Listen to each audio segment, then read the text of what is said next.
The new survivors abilities revealed and a voting event coming soon? Let's begin. Welcome back to another episode, guys. Let's get straight into talking about what we're getting this week. I'm not really sure if we're getting too much this week, but what we are getting this week is we're getting the epilogue of the Oceanus event. That is the anniversary event that we've had recently where you're on the ship and you have to investigate everything. In this epilogue, there are two parts to the epilogue as far as I can tell, and if you complete the epilogue, you'll be able to get the B tier skin for Journalist, Candid Portrait. This week, we're also getting 2 character days. On the 16th, we're getting Wax Artist's character day, and on the 20th we're getting Hermit's character day. I believe that would be Hermit's first character day or second possibly, and Wax Artist second or third possibly. If there's anything else coming this week, I am very unaware of it because nothing's on the calendar that I noticed and I can't remember any skins coming out this week. So let's talk about what's coming from the future. There's a ton of stuff that we've had revealed. First of all, we've had the reveal of the new survivor Fire Investigator's ability. So last week we had a reveal of what he looks like. Now on Friday last week we actually got to see what he can do and stuff like that. He has 3 main abilities. His first ability is the inflatable airbag, where you can summon up to 2 airbags that can become small walls. They're like blobs that can fill certain areas, so you can block doorways and stuff like that. And if the hunter is kind of next to it, when it kind of inflates itself, it will push the hunter back.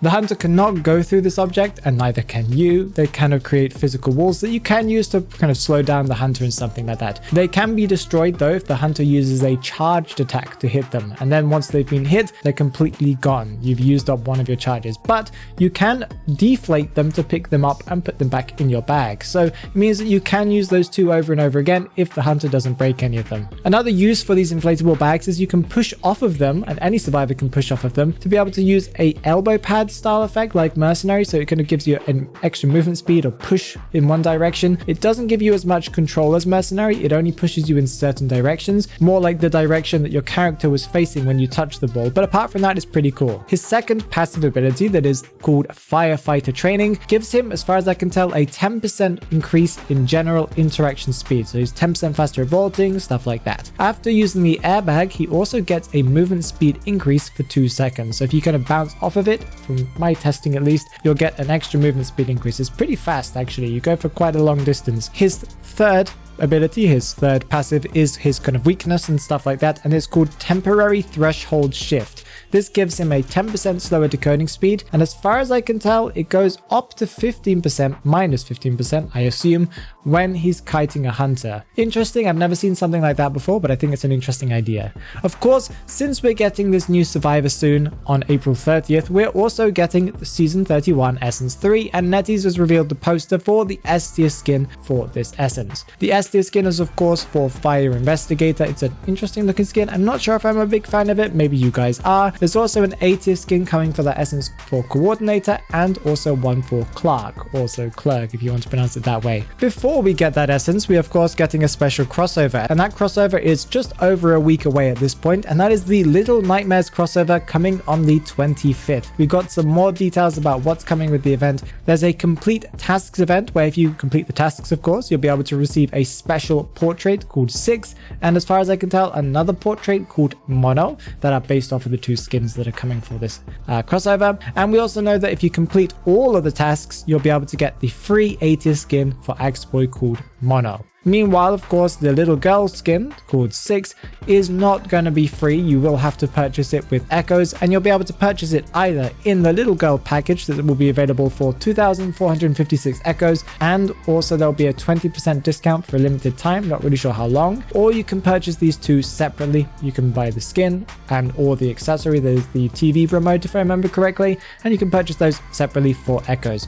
All of these are for echoes only. Sadly, you cannot use fragments. Speaking of things that will cost you real money, we've also got a little bit more information about this 6th anniversary offline gift box. We know what it's going to contain, more or less. So I've got on the screen right now what the main box will contain, what the collector's edition, I think the collector's edition is the main one, but I'm not really sure. And there's also the premium edition, and they all have tons of stuff. As you can see in the box, there is of course a skin for Wu Chang, and he also has an accessory, and we got to see what the effects are for the accessory. The effects are really, really cool. They create some crazy umbrella effects whenever he uses his teleport. The effects are like blue and gold, and there's like a blue prancing beast. It's very, very nice. There are also similar effects when he uses the bell in his black form, or when he uses the soul siphon in his white form. And there is also a unique carry animation that gives the survivors, when you pick them up, a small like ghost fox tail. It's very weird and cool. I do like it though. This offline box will be available on April 28th offline. So you have to purchase it from the store because it's a physical package that you get.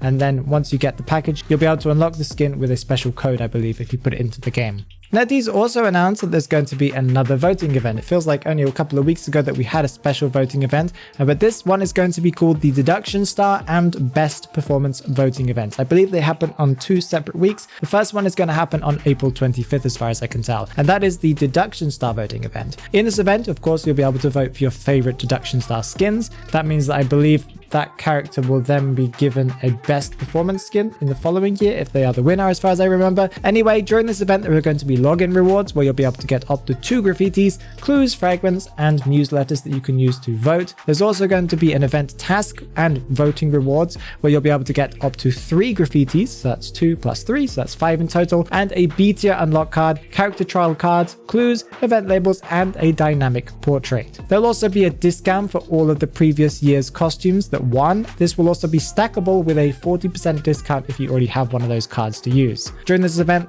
all characters will be free to use, meaning you'll be able to play any character you want for multiple weeks. That's really, really cool in my opinion. There's also going to be the second part of the event that is the best performance voting part, and that will have some rewards as well, including sign-in rewards such as portrait frame, graffiti, clues, fragments, the same kind of things as the first part. And there'll also be the voting rewards where if you vote, you'll be able to get a dynamic portrait, so that's 2 dynamic portraits in total over the entire event, and then 2 graffitis and some similar rewards that I mentioned before. Oh, and there's also going to be a special reward that is the Deduction Star poster, where there will be 26 options to pick from. I'm not really sure if this is a poster that you'll be able to put in your room, but it looks very cool in my opinion. I hope it is, because I would love to have some of those Deduction Star arts on my wall. NetEase revealed the appearance of the B tier accessory that won the illustration contest. This is an accessory that was designed by people who are not part of the game, so artists and stuff that play Identity 5, and this accessory looks really, really cool. It's a B tier accessory called Fragile Memory. It seems to be a knitted heart within a glass bubble that looks like it's a bouquet. It's very, very beautiful,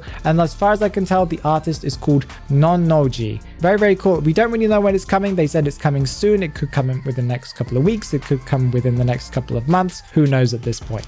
I've had a lot of complaints from people saying that there's a ton of content coming to the game in the form of skins and graffitis and stuff, but there isn't really much coming in the form of new playable content. And if you agree with that, you might also agree with some of my other opinions in the video that's on the screen right now. Go and watch that, because recently I feel like Identity 5 just doesn't feel fun anymore.